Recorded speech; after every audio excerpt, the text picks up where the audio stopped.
What is the origin of what made you change your thinking? Yeah, now it's like, oh, cool, I want very bad things to happen to very powerful people. And then it was just like trauma after trauma and my assaults and just the... All right, today I'm with one of my clients that I've been working with for the last couple months. Her name is Tiffany, and we are starting the new playlist or channel on the YouTube, which is Find the Clients. And we're basically going over her fitness journey and what that has looked like.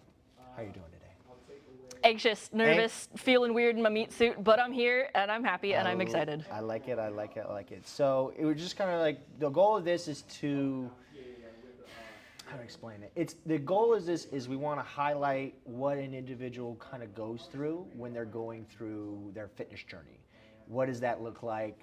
How do they change? How do they develop? So like one of the first questions I have for you is like, who do you think, how did you feel or who were you before you started working with me? I feel like I was a completely different person because as a kid, I was so connected to fitness and so active and just doing all of the sports and everything all the time, always, and always moving my body and always in all these after school activities. And then as an adult, it's just, I'm overwhelmed, I'm busy, I'm anxious, I'm tired, I don't have the time, I don't have the money, I don't have the mental capacity, yada, yada, yada. And it's a lot different in not as good of a way, but I've been working lately on trying to flip that back. Okay, okay. So before you started your fitness journey, how would you describe your relationship with your body and your health? Very not good, especially after my sexual assault from 2 of my ex-fiancés. I didn't feel like a person anymore. I felt like a zombie. I felt like I was always in my head, like it was someone else moving my body for me, like someone else was talking through my mouth and I was just an audience member in the back of my own head. Mm-hmm. And like I didn't even want to be aware of the fact that I had a physical body to take care of and limbs to move and stretch and so it kind work of out. It felt like it made you disassociate. Oh, 1,000%, yeah. I was so disconnected, and instead of physically embodying everything, it felt like I was trapped up in my brain, just watching from behind my own eyes. Okay. Okay, and then what did a normal day look like when you got your energy mood? What's moving from that, right? What is your energy and mood had been back then? Like it's like, I know we kind of went into detail about it, but like what did a day look like?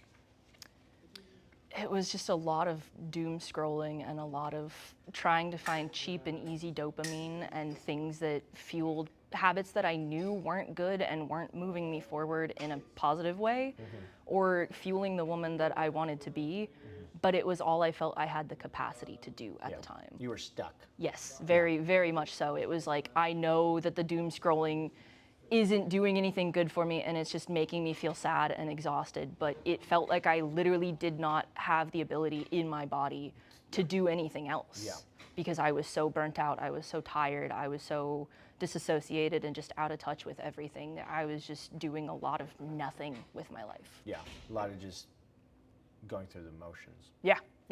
A lot of eating junk food that was just comforting and just giving me something to focus on. Huh? It does taste good though. It does because it's genetically modified. They spend like trillions of dollars putting all these additives in there and stuff to make it so that it bypasses all the chemicals in your brain telling you not to overeat. Exactly.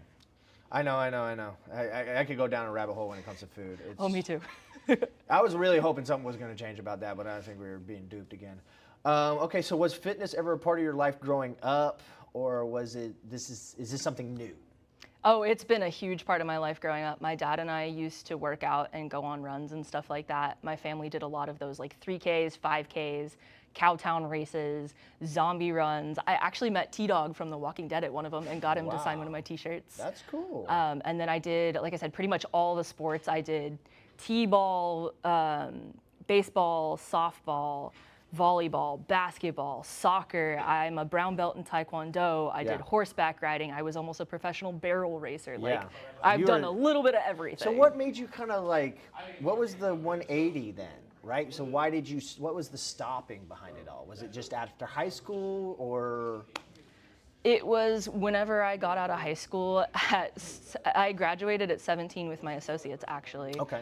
And I had a lot of really traumatic stuff happen with my family, and since I was underage, I had basically a full ride to one of the colleges in Florida where I had graduated. Okay. And my dad kind of forced me to move back to Texas with them because he got a new job and I was still underage. Yep.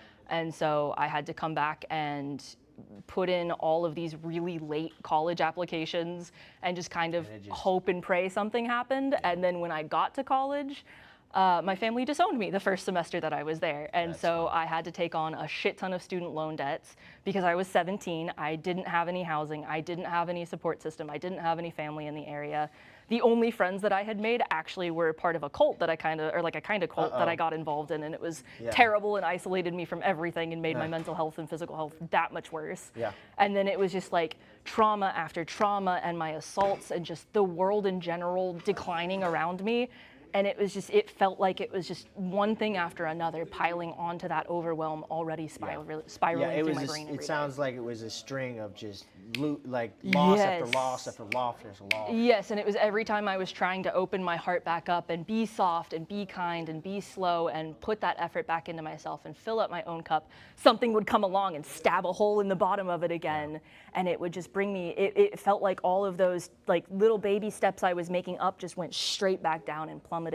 And it felt like I just kept losing all of my progress. And I finally hit a point where I said, fuck it, we're done. We're not letting this happen anymore. I don't care what happens to me. I am becoming a woman that can no longer be taken down by any external circumstances, because no matter what happens, there's always going to be crazy shit going on. And it's up to you to make sure that you are taken care of at the core, because nobody else is going to take care of you or come save you.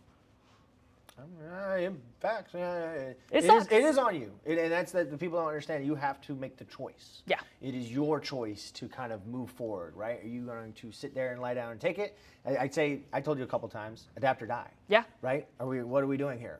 Like, if you want to come in and just gilly-gag, or not even just come in, but I always say that when you start something like this, it's a practice of self-love.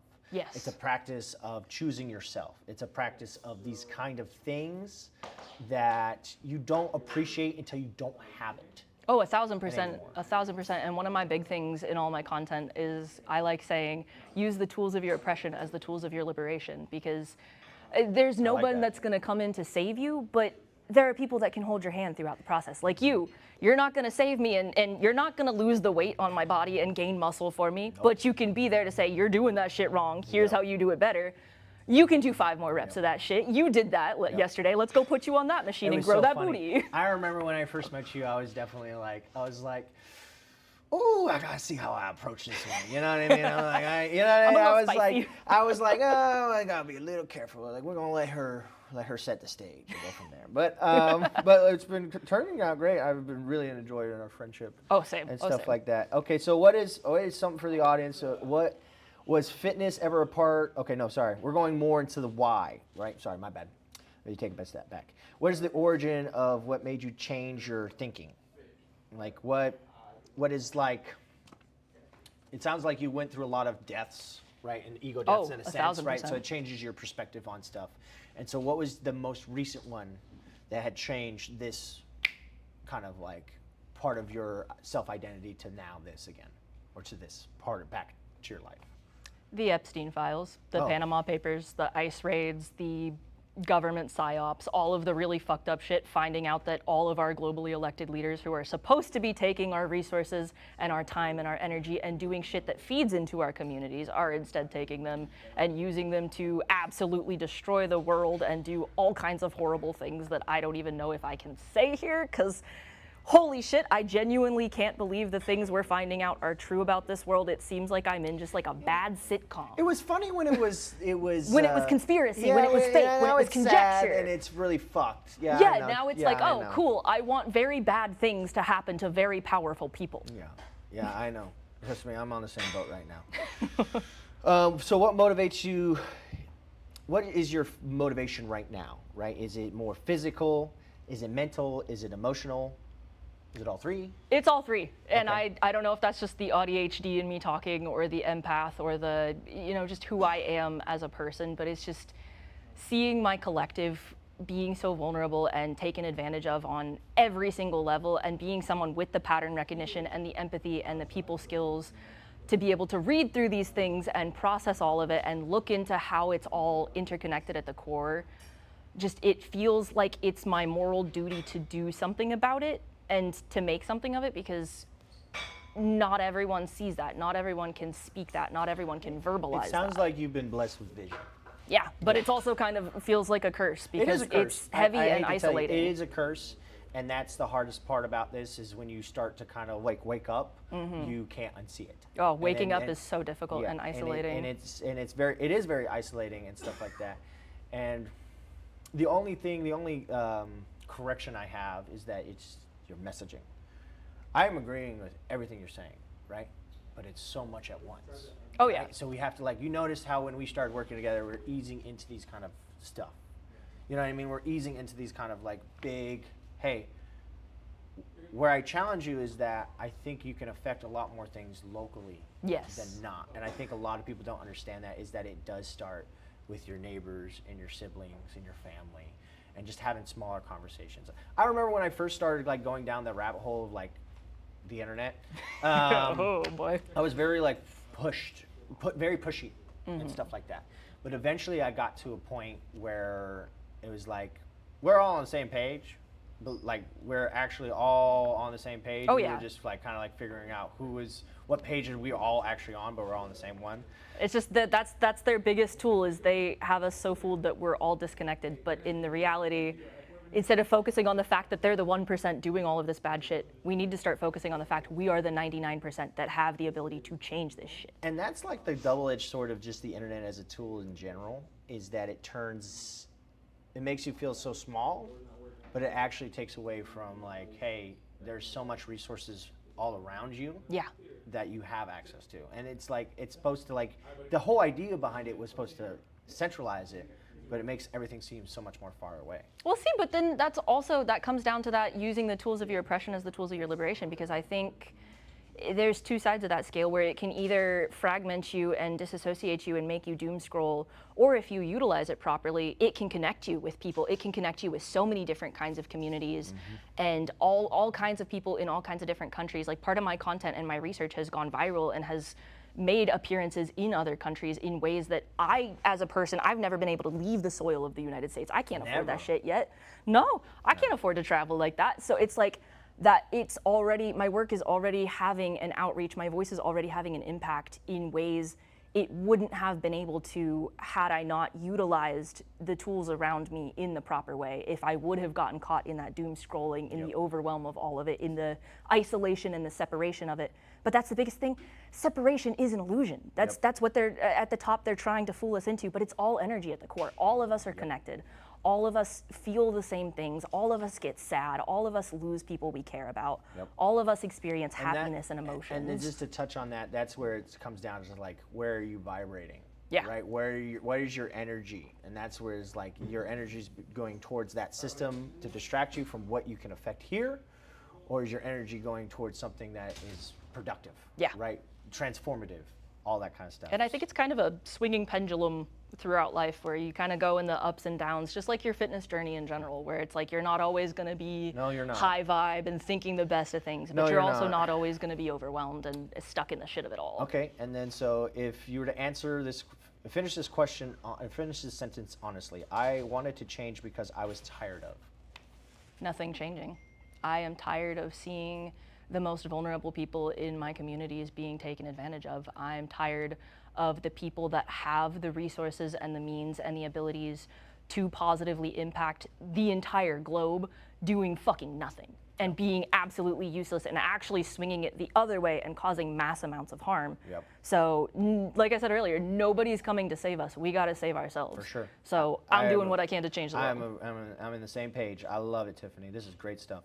So now we're kind of like more going to the recent breaking point, right? This recent switch, right? What significant moment did you say something has to change? Just that double, triple, quadruple whammy of all of the bad stuff that's happening, and really woke you up. I think really the Epstein files was the biggest one. Finding out that the Department of Justice is so heavily hiding a lot of criminal, illegal crazy- activity, especially because my bachelor's degree is in criminal justice. I've been a juvenile correctional officer. I've worked in the system. I've seen behind the blue curtain. I know how absolutely bullshit all of it is, how inherently racist it all is. Did you ever hear of a comedian called George Carlin? I feel like I recognize that name from Yeah, somewhere. he had a good point. He had a great stand-up bit where he said, you know, it's a big club, but We you're ain't not in it. but you're not in That's it. exactly. I've actually quoted that before Yep. in my That's George research. Yeah, Carlin. interesting. Yeah, okay, yeah, I need yeah, to look yeah. into his stuff. Okay, so then how did you feel that moment? Okay, so how did that moment make you feel? Really overwhelmed, really small, really scared, and honestly really fucking pissed off. Like I said earlier, it made me want to have very bad things happen to very powerful people and, you know, fucking bring back some guillotines, go French on this shit, because honestly, we are massively underreacting, and that has made it so difficult to just be a person and exist in society. Seeing that so much bad can be done and it can come to light, and we just continue to doom scroll and nothing is fucking Eyes changing. wide shut. Yeah, Eyes wide it shut. makes me feel like I'm actually going crazy, especially because I'm creating content about it, and I've been creating content for about 2 years now, and because of all of that and the level of media censorship and the fact that everywhere is paid for and bought off by the guys doing all of this bad stuff, But I keep Tiffany, getting banned. I will say this, is that this is kind of where it's hard, is a lot of people right now, you know, remember how we touched earlier, you felt overwhelmed. Oh, yeah. That's where a lot of people are at. Yes. They're overwhelmed, they do feel powerless, they don't know where to start. Yes. And it's like, you have to, I love the motivation, right? With baby steps. Oh, yeah. And sadly, like maybe we don't even have time for baby steps, and that's another conversation. But it's just, that's where they're at. A lot of them feel overwhelmed, and a lot of it is paralysis, right? There's a lot of, this is a narcissistic tactic, right? Look here, look here, look here, look here, look here, look here, look here. Yep. And it's just like, you have to have a lot of, the patience in leadership is being able to be like, okay, there's timing, right?